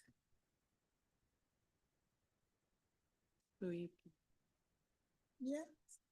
Yes, ma'am. This You is a may. public meeting. Yes, ma'am. Come on you up, Miss may. Ebony. Ebony's like, hey, what Yes, about, ma'am. what's happening? Bring your microphone down. Happy Saturday, board. Happy Saturday. So most of y'all know me. I'm Ebony Hartfield, the current admin for the communications department. And I'm a resident. I live here. I've been here for 11 years and I love it here. I have a question. Per the presentation, as you know, we literally have the highest taxes in the county. I know, because I called the county and I asked them, hey, yo, what's up with this calculation? Why are my taxes so high? So she looked, she did a comparison, and she said, bar none, there is no other county in the county with Correct. taxes higher than ours. We pay the highest. Every time I pay my personal property taxes, home taxes, they are the highest. That's not cool, but it is what it is, right? So it's uncomfortable when I hear the people who live out in Ladue and other, more affluent places are, more comfortable comparatively to me because they pay less in taxes. I realize, respectfully speaking, that this is where we are. Like, I get it. I'm not upset about that, but I guess my question is, as someone who's going to be, lobbied to raise my taxes, like, what is the school district willing to do? Like, what is y'all's commitment? To help shore up, if you will, the missing tax revenue that we're not getting from businesses, right? Because the businesses are at what, 33%?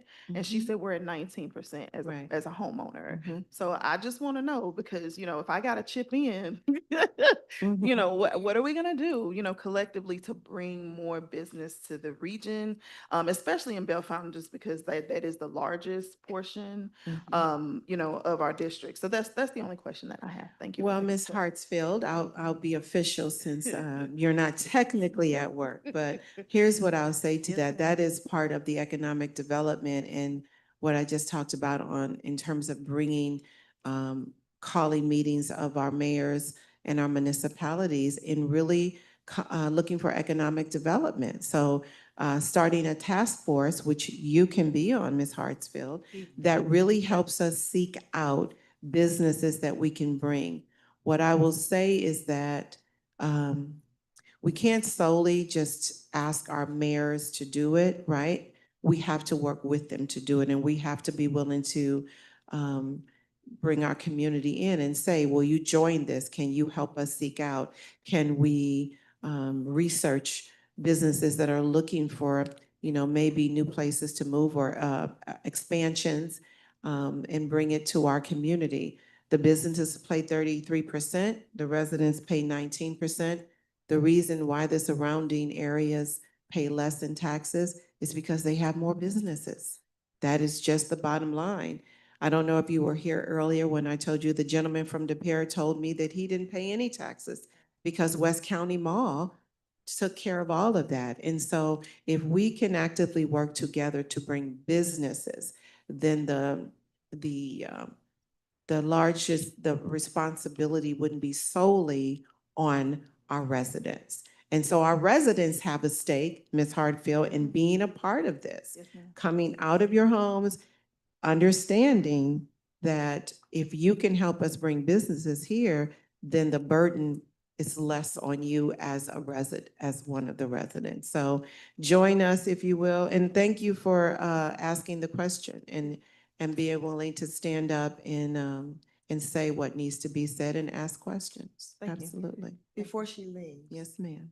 So we live in the same municipality. At Bell Fountain and Chambers Road, there is a strip center that is virtually vacant. Those are the kinds of conversations that we must have with our city. It's a win-win for all of us because it's an eyesore, number one, and there is a ice cream store Crystal's Creamery across the street Has that been open in 2 years. can't, sometimes it's open, sometimes it's not. And just no regularity, no reliability, those kinds of things that, again, it's community, it's the municipality working with. So somehow or another, Dr. Patton, these are gonna be challenging. And then also a 367 near where you were talking about the, used to be Denny's, Yeah. that whole, where is like a flea market, which, whoever made the municipal lines, like some of it's in Bell Fountain and some of it's in another municipality. That's another whole area that, so yes, we do have spaces for stuff. We don't have space for a Boeing, but we have spaces that we could do some things. And of course, the biggest space is at 367 and 270, that land is just there. Yeah. That's a lot. I said a lot.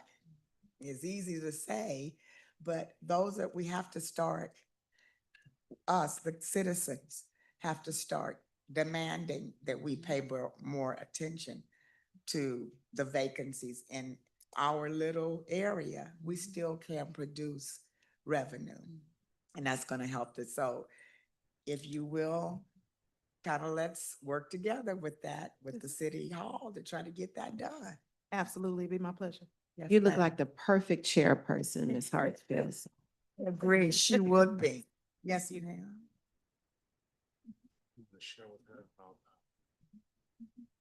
I just have a quick question. It's for you, Ms. Wanda. You mentioned that Bell Fountain was founded as just a residential area. Yes, ma'am. How did an entire school district end up being in Bell Fountain?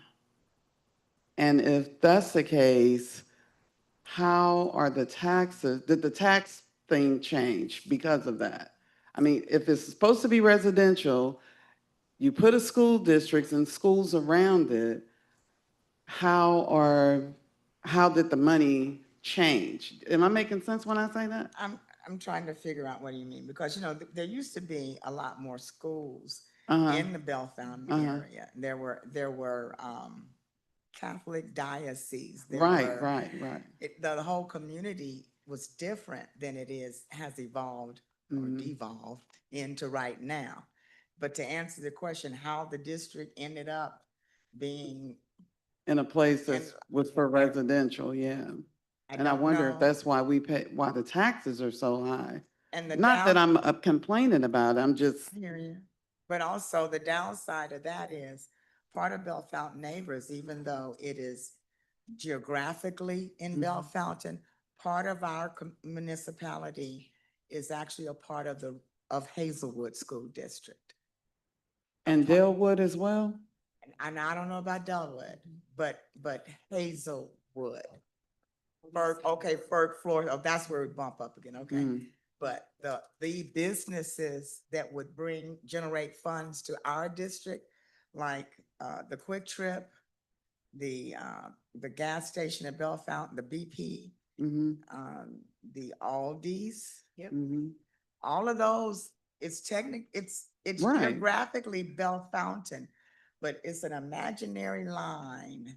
if Cause you it's a draw- sign that says, welcome to Bell Fountain I Neighbors. know, I know, but there's a line where that portion of Bell Fountain was reassigned, annexed, whomever, Right up to- under our noses. the Hazelwood School District. There's a whole community, that brand new community that's right there between New Old Halls Ferry and Bell Fountain Road. Now it's blocked off, but before it's called Harbor Landings. All of that real estate taxes, all of that stuff goes to Hazelwood. Mhm. So this is the importance that Linda talked about of being at the zoning meetings, making sure that we are there Mhm. to have a voice, because we have apparently allowed other people to make decisions for us, not really realizing that It's that's affecting- going to reduce Mm. the revenue that we bring in. It's absolutely ridiculous that that would occur with Mhm. the area Ms. Lane talked about, right? When you look at what's happening at 270 in Riverview, that's not coming to us. It's Right. not even going to Hazelwood, it's going to unincorporated. Right. Who made that decision when the money is when the revenue that will be generated could be within our own, so we have to be at the table. We can no longer sit back and be passive. And that's why, these shirts say we will not quit. We have to start thinking more long-term and how decisions today will affect us 10, 15, 20 years from now. And so we just. And the last question, you mentioned other districts that we neighbor with are having issues. If we partner with someone like Jennings or Ferg Florissant, would that bring more revenue into the district? Or would it just bring more problems? Well, it depends on how well it's done. If it's done effectively, I think that collectively we could do that. And I will say to you and to the board and to the community that with the reduction with the loss of 30,000 students over the last 5 or 6 years, Mhm. with the population moving west and with the number of deaths outpacing the number of births, there's no way that 550 school districts can continue to survive. We are going to have to look at, Riverview Gardens, as well as every other school district, including the Parkways and the Ladues, some kind of consolidation and having a plan ourselves. Because quite honestly, in 3 to 5 years, the state is going to tell us what we're going to do as opposed to us having a voice in the plan. So we need to get ahead of it.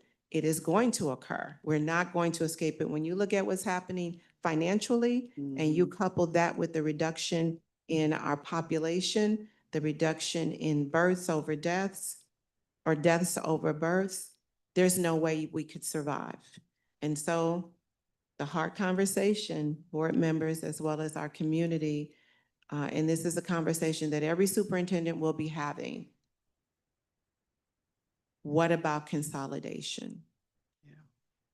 So I gotta let that sit in the room because we have pride in who we are, but would we rather have so much pride that our school district is no longer here?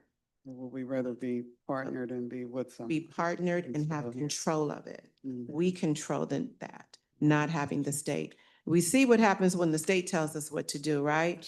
Hence Yeah. Riverview Gardens 18 years later. That this was their plan that they really had not developed. They said, you go do it. Meanwhile, we're going to send $30 million out for transportation as well as paying the difference between what the state gave us and what other school districts were charging for tuition. Riverview Gardens easily lost hundreds of millions of dollars in this. State can't tell us what to do anymore. They didn't do it right the first time. So we have to take control and we have to be willing to understand that if we don't, there will be a time when this district will not exist anymore. So you asked the hard question. Now, can we exist with another school district and combine like Maplewood, Richmond Heights? Because Yeah, it's we been can. done, It's yeah. been done and they're surviving. Right. So absolutely we can, but we have to be willing to do it. There you You go. do. Thank you. One thing I wanted to say, you asked about Bell Fountain Neighbors being a bedroom community. This okay, it's bedroom community, and how is it that Riverview Gardens is centered in? It's important to remember that Riverview Gardens is comprised of 9 municipalities. Bell Fountain Neighbors is the largest of the 9, but it is only one of the 9. And so when Bell Fountain Neighbors was constructed at that time, as Ms. Lane said, it was a different community. And I want you to know that in 1950, 60, 70, Riverview Gardens was a very strong school district. And it even survived white flight. And so it has always been strong. And remember, one of the things that we have to keep in mind is that at the time that Riverview Gardens lost its accreditation, it was not due to academics. It was due to the fact that we had a dysfunctional board and that we had some terrible money problems. And that is what caused the demise, not the academics. So Riverview Gardens has always been a strong, academically strong school district. I used to work here. And so, yes, it was one of the best. And we have to realize that it's not that our students aren't capable, and it's not that wherever you are, whether it's Castle Point or Moline Acres or Halfway South or Bell Fountain or Delwood, Riverview Gardens in itself was a very strong district. We also had many, like you said, the Catholic schools that are around, and they don't really take a whole lot of money from us, and they don't, they really don't, they could ask for more, but they don't. And so now we know that there's been a drastic cut in the amount of parochial schools in our area because the Archdiocese just does not pour its money into the communities where the students look like me. And that's why, you see them closing constantly. And so, but understand that Riverview Gardens is comprised of 9 municipalities. And so it's not like we're sitting in the middle of Delwood, we're in the middle of Bell Fountain. We are here and all these communities are around us. And each one of them makes up a part of that. So it's not like, how do we get a school district in the middle of that? Because Bell Fountain and North County was benefiting from the commerce that we once had here. We don't have anymore. You remember there used to be Grandpa Pigeons and all the little stores and various places around here, that apartment building around that goes here, chain around. We had all of that. All of that was feeding into us. And so we've lost that. And now when she mentioned the West County people not paying taxes in Des Peres because they're surviving off of the West County Mall money that we leave our homes and drive out to and go spend. So now you see the strategy behind closing River Roads Mall and Northwest Plaza that used to be up on Lucas and Hunt, and all these places that Kmart's, and because we had a Kmart over here and one up there, and now we don't have any of that. And now we see the strategy behind it. Take all of the stores out of their community, force them to come out here and take care of us, and go back home and pay higher taxes. And so we have to, that's something we're going to have to think about as consumers, how we spend our money. So when there is a shortage of brick and mortar stores, do we continue to drive out, or maybe we should get online and click, click, click? Because I can't see paying somebody's taxes in Des Peres on what I pay in Edgefield, and I'm paying more taxes than they are. And I looked at, I was out in Afton one day, and I saw a house that was identical to mine, and this was 15 years ago. And at that time, I think my property was appraising for about 110,000. That very same house, I mean, it must be the same builders. It is absolutely identical to mine. That house was $300,000. And it's all about zip code. So we have to start to look at how we spend, how we encourage our families in our communities to spend. I think it's a travesty that we're supporting Texas in West County. We don't even have a grocery store. Can't have one. We are locked in, and that needs to be something that we need to approach legislation about. Because how is it legal that you can block us from having a grocery store? We are in a food desert, but we have families and no grocery store. We got one ruler and one Steel Mackey. And what's going to happen to Steel Mackey when they knock that building down? And then Steel Mackey will be gone. And then we'll just have the one ruler. And ruler is just not enough to suffice our community. So yeah, we do need to find out, because like that Denny's has been vacant for over 21 years. I remember when they closed it. They just knocked down that Long John Silver's and building something, but that building had been closed for 30 years. Sitting there. We have so many of those in our community, and we need to do something about it. Good. In reference to the grocery store, that's something I've been working on. And I got slapped in the face by some politicians because I've been attending meetings. And this is for Bell Fountain residents. The politicians were telling me, Mr. Williams, nobody's gonna come into your neighborhood because your mayor and other constituents are not organized and working together. And that's why we're not paying any attention to your plea for a grocery store. Now, I do have the information for two different grocery store changes that I resurrect in a little while. If I can get a team or a panel to come together and work with me. But it is available. But we need the politicians and we need Bell Fountain to come together as one. Because we have the property. We have the knowledge. We have the power. But we just need to come together as one to do that. So as Bell Fountain resident or just residents of North County, period. Oh, here's something interesting. If you go to the Snooks down the street, they may have 2 or 3 name brand products on their shelf. The rest of it says Snooks brand. And that's at both of the Snooks. A lady at one of the meetings told me, well, Mr. Williams, that's something I don't worry about. I go to Ladue. So I took a tour to Ladue Snooks. They have all the major brands you could possibly think of. And only one of their brand, generic brand. So I understand why she goes to Snooks and Ladue. But in our neighborhood, the Black neighborhood, we're deprived of the same quality. So I, with the new mayor and the other mayors in our community, I'm gonna start attending their meetings also and start this conversation about working together to come together to get a grocery store chain in Bell Fountain. We have a beautiful building over there on 367 that can house a little strip mall with a grocery store. So I understand, as I've been on this board, the power here is what's gonna resonate throughout the community as we work together and bring some of the parents together. And those people who are Bell Fountain residents, please come to the meeting. We need you at those meetings to address your concern and force all the persons to do their job. I'm going home, go back to bed now. What I will say in closing is that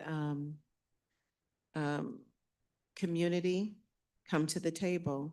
People are making decisions about your checking account and your savings account, and you're not at the table. And none of us will allow, I'm not gonna hand my checking account and my savings account to Mr. Williams and say, you make all the decisions for me. No, no ma'am and no sir. Mr. Williams and I will be sitting there together. But understand that when you are not at the table, whether it is zoning or whether it's economic development, you are killing your own community. And so please understand that. And then Madam Chair, this concludes my portion of the, of the special board meeting. Okay. So let me go back to the agenda. Oh, we're at adjournment. May I have a motion for adjournment? Yes, ma'am. Microphone, please. Thank you. I want to thank you for holding this meeting. You've kind of reignited the same fire that I had when I was first asked to be on the Special Administrative Board. So the wheels are turning again and the hope is being renewed. I just want to say that. I'm ready to clown with them now. All right. Thank Thank you. you. Thank you, Ms. L'Oreal. And on that And note, what I will also say is that the next time we hold a meeting like this, which I will probably arrange soon, I will invite the mayors and the council people, because they should have been here to hear what Linda had to say. yes. Right? So the next time, and I'll do it soon, and I'll ask her to come back and she can do the exact same presentation, but I think that they need to be in the room. So, Madam Chair, that concludes my portion for real This time. of this, yes. Adjournment. All in favor, say aye. Any opposed? No opposition. Thank you so much. Oh, I'm sorry. I like to, first of all, I didn't ask for a motion. May I have a motion for adjournment? It's been moved by Ms. Morrill, second by Ms. Jackson, for the adjournment. Any questions? All in favor, say aye. Thank you. Thank you, everybody. Happy. We're all in order.